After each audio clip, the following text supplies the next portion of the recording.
who is the best military general of all time? Some argue that it's Napoleon, but he's skill issued in Russia, and in his final battle he forgore that he was a military genius, and ordered a suicidal charge. Some wereaboos argue it was Rommel or von Manstein. However, both of those generals suffered from a critical flaw. They picked the wrong country during the nation seeding. They're also, quite frankly, terrible generals on the side, but hey, flashy propaganda can make anyone a mastermind. I mean, if you go by medal count alone, the greatest military minds of all time work for North Korea. Regardless, maybe you believe it's Julius Caesar. I mean, the guy named a month after himself.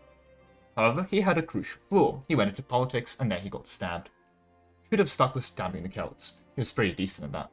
Anyway, instead of trying to find the perfect general, how about we create him instead? Furthermore, since we are creating the general, how about we try and make sure all of our generals are absolute giga-brain giga-chads that average 15k elo in chess while winning battles outnumbered 10,000 to 1. For that, we'll need to maintain our army tradition of 100 while stacking general pip modifiers. With those goals in mind, let's get to disclaimers. We're stacking land general pips, with the goal of maximizing access to 6-5, 6-shock, 6-maneuver, 6-siege generals. Admirals are not considered here, and for purposes of this video, so do methods of increasing the max general pips, since to the best of my knowledge, that's not really doable in vanilla anyway. With that being said, Ironman compatible, achievement compatible, standard setup with no custom nations. Let's go! Now, let's get the counter into the bottom of the screen. The nice thing today is that every modifier is actually permanent. Well, one does require you to stay as the Emperor of the HRE, and another one does require you to re-elect a military candidate and win a 1 in 5 dice roll, but in theory both of those can be achieved permanently, so only a permanent counter is necessary today. On the note of counters, an increase in both the light counter as well as a sub counter would be appreciated, but with all that self-shilling out of the way, let's get into the video itself. Our journey today begins actually in Oder, and that is because of their national ideas. Oder contains a very impressive +1 land leader shock, +1 land leader siege, and +1 land leader fire in their ideas themselves. This is the best way of maximizing your ideas inside, well, your ideas as it were. Furthermore, it includes an access to a very elusive land leader siege point, which is quite rare to get access to as well, and is very valuable when you're stacking these. Next, you'll need to get access to the Marathas estate.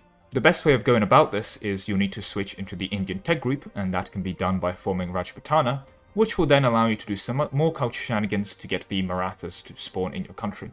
Now, we'll need to become a republic anyway later, in this case for civic republicanism, but this does mean that in tier 3 we'll be able to take the permanent Marathas council inside of our reforms. This will give us access to +1 land leader shock from the Marathas. Inside the civic republicanism, we also gain access to our least permanent modifier, as it were. Now, with civic republicanism, you can have an extra bonus when you elect a military ruler. The one we're looking for here, a 1 in 5, is this +1 land leader shock. Now, I'm going to put this still in the permanent category, quote unquote, because everything's permanent, because in theory you could keep re-electing the same ruler with this modifier, so it is theoretically possible to keep it permanently. However, I understand if that's something you disagree with, so bear that in mind in your calculations. However, we need to become not a civic republic yet, since we need to go ahead and, well, take over the HRE. But before we take over the HRE, we need to become French primary culture and form France. This will allow us to switch out of French primary culture, because our primary culture actually needs to become Afghani, because we need to get the +2 land leader shock from the, yeah, I'm not pronouncing that, regiments, and +2 land leader shock is going to go us a long way. This reform just requires a primary culture for us to be Afghani.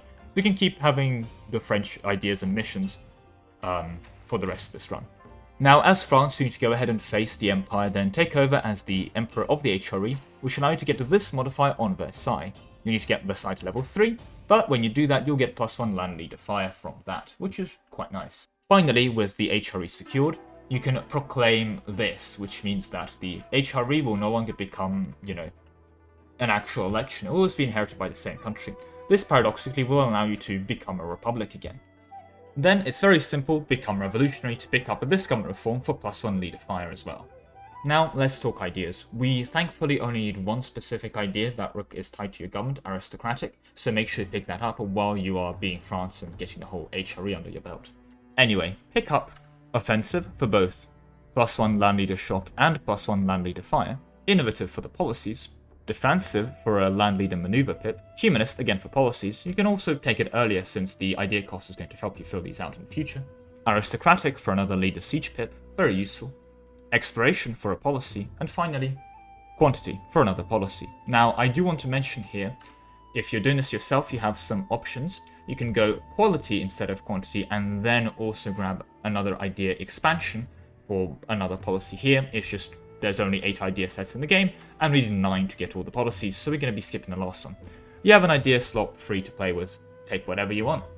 So, in terms of the policies, grab inspirational leaders for a land leader shock, grab modern siege weapons for a leader siege pip and some siege ability, and hired adventurers for a land leader maneuver pip. And remarkably, there you have it. No events, missions, or real monuments outside of Versailles give you access to more leader pips. This is actually as best as it gets to the best of my knowledge. So now let's talk about the whole rolling your general. At this point you will always be rolling at least a 4-6-2-3 general. Hence, any naturally rolled 2-0-4-3 or better automatically becomes your 6-6-6-6 Giga Chad. The math for the probability is awful, and in essence I'm going to leave it as an exercise to the reader. What actually happens math-wise is a pool of points is generated using discodes from your army tradition. So for 100 army tradition, that's a minimum of 7, maximum of 17, and a mean of 12. Then to the 0000 general template, your general modifiers are applied, in this case +4, +6, +2, and finally +3. Then you go through this distribution. Notice that if you gain a shock pip, we will still lose a point from our point pool, but we don't gain an extra shock pip into our general. Furthermore, notice that siege pips are given 1/3 of the time compared to the other ones. In essence, yes, if this was in a math exam, I could probably be bothered to work it out. And if you want to impress strangers on the internet, feel free to work out the probability of it yourself in the comments. I know I personally would be impressed. Anyway, on that note, I'm out of time for today, so I hope you enjoyed today's episode, and I'll see you in the next one. Bye!